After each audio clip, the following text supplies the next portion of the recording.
So I want to say thanks to all of you for inviting me here today to participate in a community discussion of violence no more.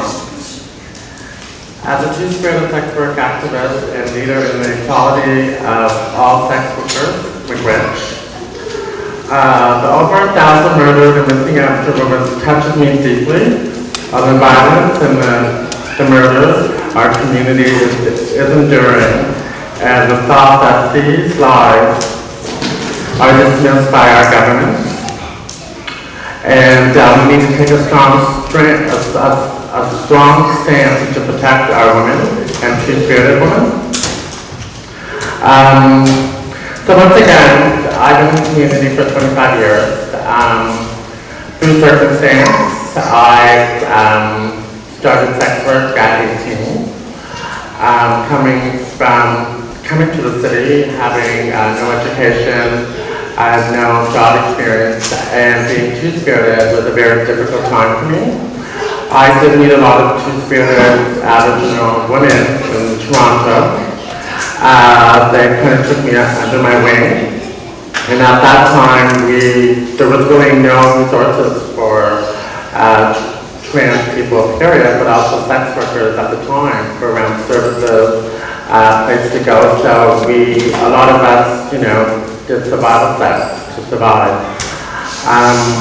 Through the many years that I did work, a lot of my brothers and sisters, two-spirited brothers and sisters have died prematurely from most of the systemic abuse that they experienced as being two-spirited and being sex workers, which at a time around the AIDS epidemic, it just wasn't needed. I think these lives, they were 18, 19, 20, under 25, and they were dying.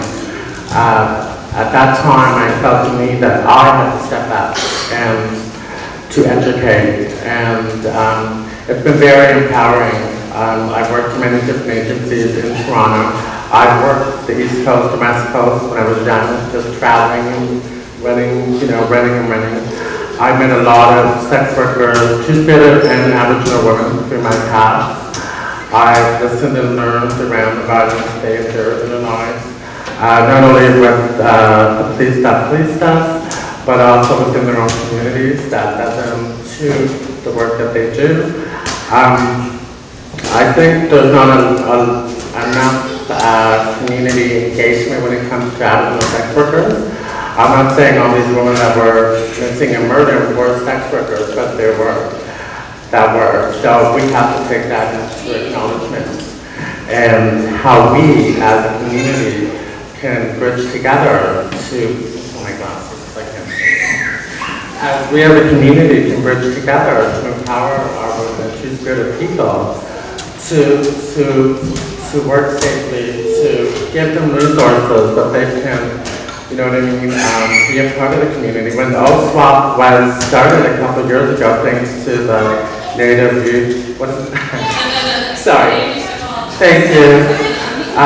It was well needed. We've seen a lot of agencies where a lot of access was a lot of sex workers were accessing, but there was this internalized oppression that a lot of sex workers were facing.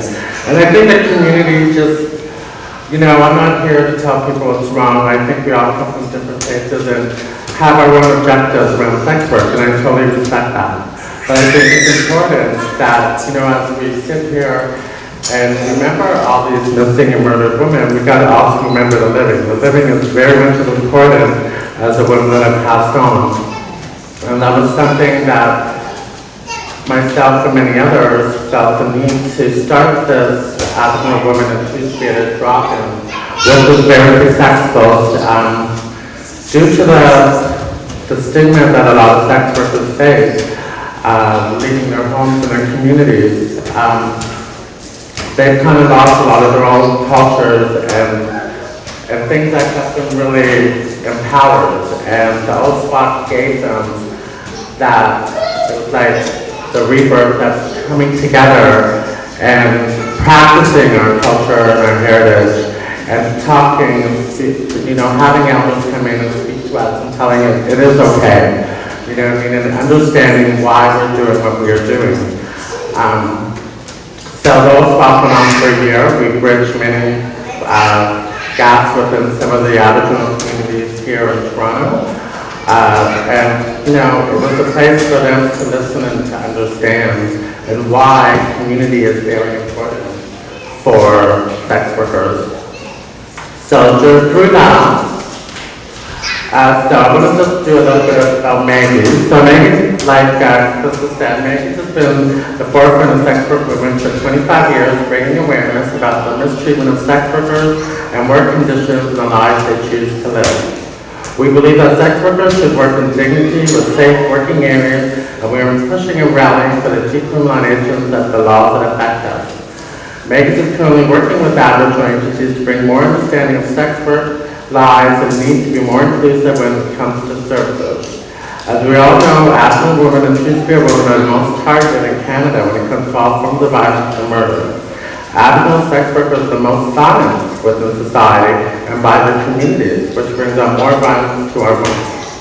Aboriginal women have experienced multiple oppressions, including gender violence, racism, classism, and these are all still very relative in their lives presently. In the past 3 decades, more than over 1,000 Indigenous women have gone missing and been murdered. The government of Canada, as we all know, doesn't seem to care or put any efforts to address or push to eliminate the violence and discrimination Aboriginal women are facing. In solidarity with Native women's struggles, Maggie aims to raise awareness and help Aboriginal communities and society understand sex work, colonialism, and patriarchy, which impacts Native women. We also support Native women's sex work movement for liberation, self-determination for themselves and their communities. We need to acknowledge our privilege within our community and the differences in power structures within our community to push for awareness of violence within the sex work community and more government accountability for the mistreatment, violence, and systemic abuse our women experience. Okay. So as Maggie's has always been a very big part of the Aboriginal community. Like I said, they've been around for the longest running sex work agency in Toronto. They have Aboriginal people on their boards, staff, and they really work to bring more awareness, inclusion, and really accountability to community members around stepping up. You know, and you know, this is all of our issues, you know what I mean? This not only affects the sex work community, it affects every woman in our society. So, I wanted to read something which the Indigenous sex working community put together as statements. So, the Indigenous people for sex trade, our lives, our bodies, our choices. We as Indigenous people, we have current or former life experience in the sex trade, sex industries, and Manitoba territory. In talking circles run by the Aboriginal Sex Work Education Outreach Project, we came together to create a statement and Indigenous sex work. Okay. We acknowledge that Indigenous sex workers are the family of, we acknowledge that Indigenous sex workers, we are the family for a lot of different people. That love we give each other cannot be defined by the English language. Two-Spirit people in our community specifically give us the amount of love that can't be defined and understood by many communities. Many of us come from stories of foster care, residential schools, and never had families to call our own before. We are very much connected, and sex work has pulled us together to respect and connect over that piece. As part of the larger Indigenous community, we recognize that different groups make up and enrich our community: elders, Two-Spirit, trans people, youth, and adults. Indigenous sex workers are one of those groups that make up and enrich the community. The confines of these groups are not limited, and Indigenous sex work often fits into several of these groups. As part of the work in acknowledging Indigenous sex work, remote rural Indigenous communities need to be better educated. It is important for our home communities to be just as educated as those in the city. Many of us are not able to go home to visit, stay, because of the violent stigma and lack of acceptance of our profession. Not all aspects of sex work are negative. It is detrimental when the emphasis is put on drug use, and mental illness. While we recognize the changes that are happening in society, we also are certain to eliminate them. We're also certain that elements of culture are changing that do not support people in their choices in their approach of harm reduction. There are still large amounts of systemic oppression that Indigenous sex workers face in their day-to-day lives. People need to understand the history of Indigenous sex workers in order to move forward in the future. Much of the stigma for Indigenous sex worker is rooted around sex and history. The society's idea of sex work cannot often take this into account. Violence happens, but it's part of our society. Because sex work is looked at as a negative profession, it validates the violence. Our primary goal was to determine the health needs and primary barriers to health equity for Aboriginal women who are engaged in sex work, and to also raise Aboriginal communities and understanding and support of Aboriginal women who engage in sex work. So this needs assessment was to really see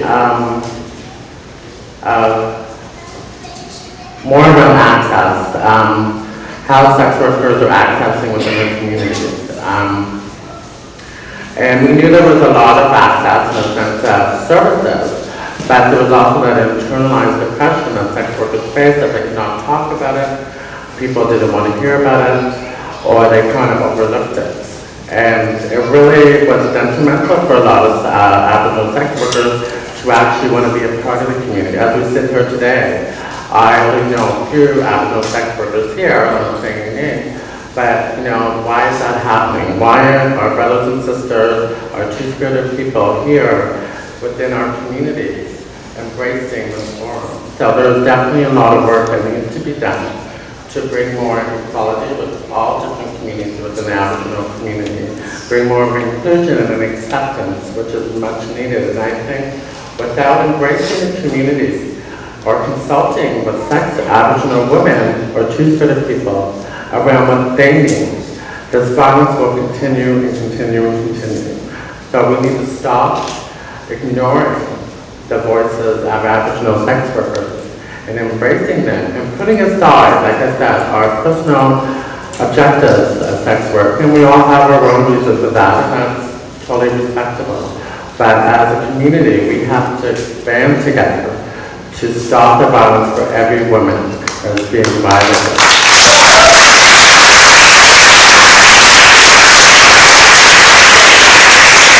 I know I'm on the short so I'm not going to go into the colonization. I think we all are very aware of that and how that kind of relates within the sex work and the oppression and the violence that sex workers face.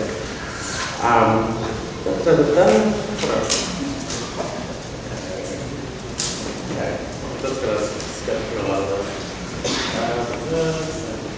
So, I think that if anyone wants to read this, it's here for you to read. I'm just so glad to be here to put a face to the many sex workers that are missing in murder, but also still living. I did a video which was just out of the blue at the Sister in Spirit event that I attend every year. And I really don't, when I hear remember the living, it brings tears to my eyes. Because, even though that murdered and missing women are very much important, but we're not acknowledging the women that are still living and what they need from us as a community.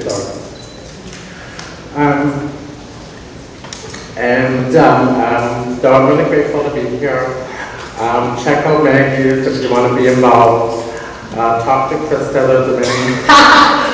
But come check out Maggie's, see the great work that we're doing. Come be a part of the community if you want to get involved. I think it's important that we need to start working with the community to make changes. Thank you.